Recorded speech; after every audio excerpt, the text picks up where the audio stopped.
Greg, what's the first headline? We got some more news in the caravan industry. A new Caravan, caravan. The caravan is back. A new caravan. A new caravan of migrants is forming in Honduras. And you know what? They left today as we're taping on Tuesday, a historic day.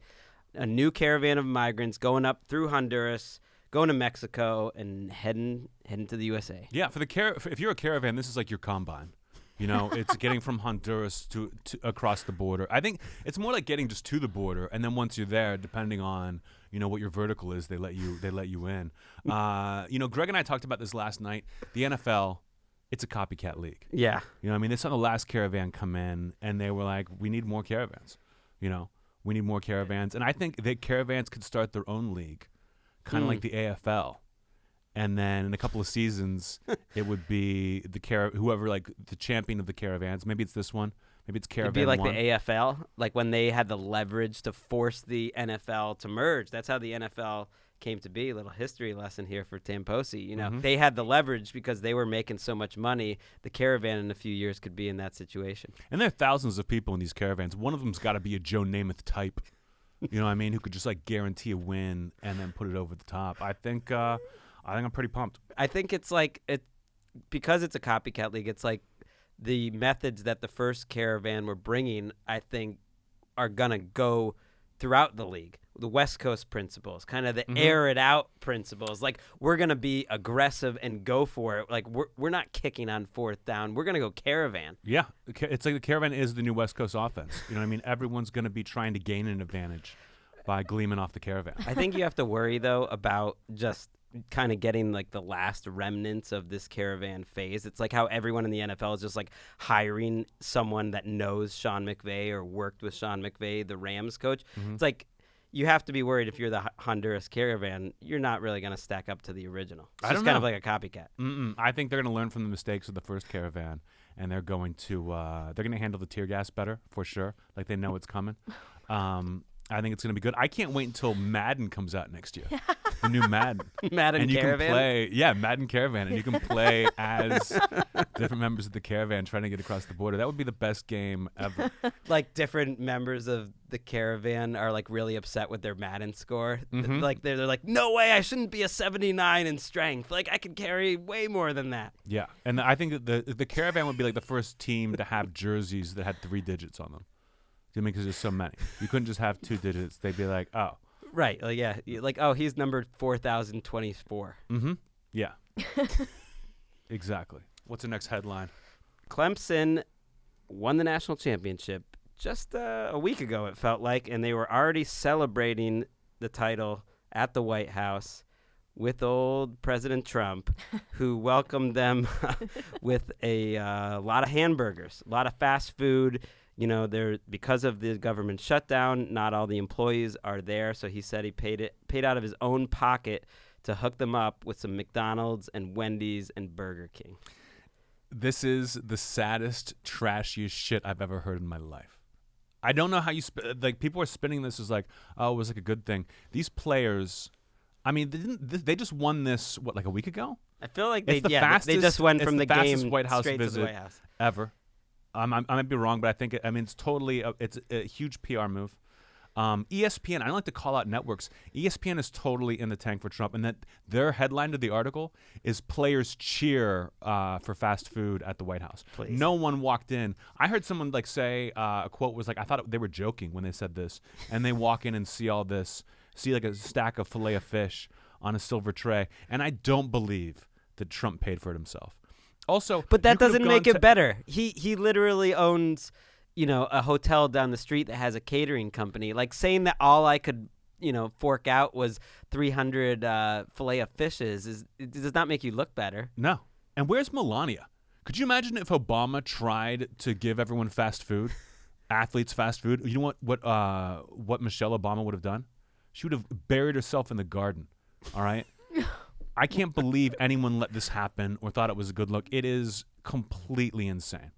Imagine winning and when Clemson won last year, the guy said it was the best. It's freezing cold. That's the fast biggest food. problem. Yeah, you can't have cold. If they requested fast food and they were like, "You want fast food? Here you go," that would have been cool, and they would have kept it hot or whatever. No way. That had been sitting out there for hours at least.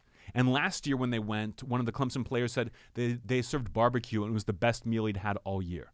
Right. So imagine thinking you're about to get the best meal you've had all year, and then you walk into that. Right. Someone said, like, you have to be awfully racist to buy that much fast food and not have, like, a spicy chicken sandwich. Who said that? I don't know. Someone on Twitter. Somebody I'm not just giving stealing credit their to. joke. Yeah, I don't know. I don't know about that. I would say I would believe there's some racism going on, but it's repulsive. Like Alabama should have gotten fast food, like cold fast food. Right. Like Clemson. That you is don't probably what win Nick. it, I can and- imagine Nick Saban being like, "Congratulations on your season. This is what second place gets." And then he does a big reveal and it's a bunch of cold fast food, and they're just like cry themselves to sleep.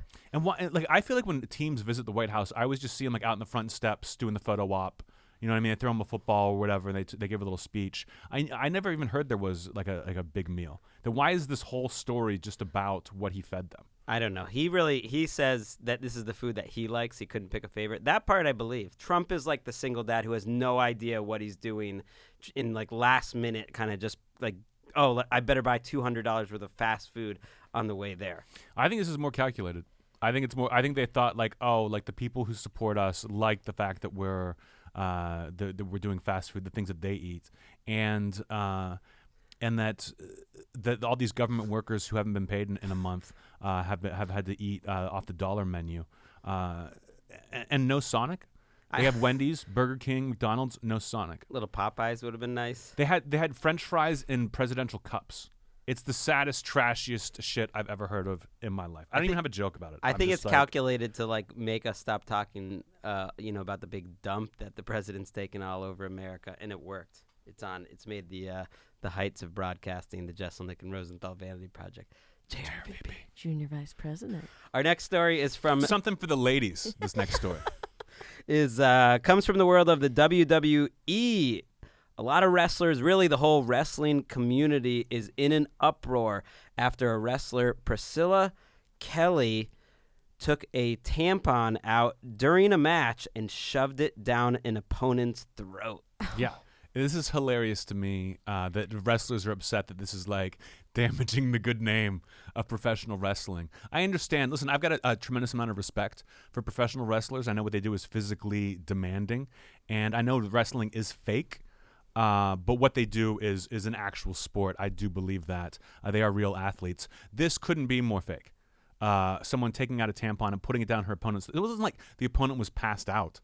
Like the opponent's awake, being like, "Oh no," and like and lets her shove a tampon down her throat. It was not a real tampon. Was not. How do you actually, know? I've seen the Okay. because why would they do that? Well, why not dip a tampon in ketchup and then do it? And it's okay. Like players cut themselves. There's no way she was like, "Hey, to sell this." And this is like this. It wasn't a televised event.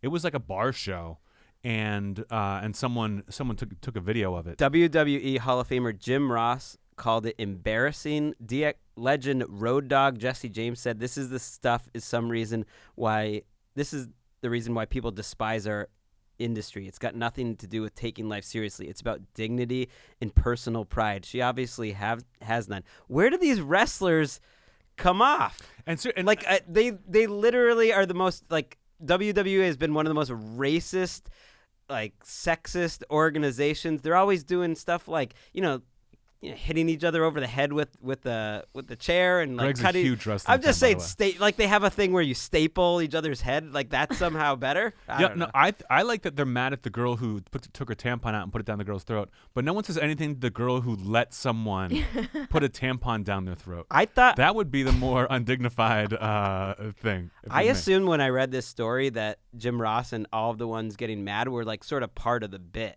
Like, you know how in wrestling it's like you have to act like the bad guys being bad, but they truly seem like they are offended. Get over yourselves.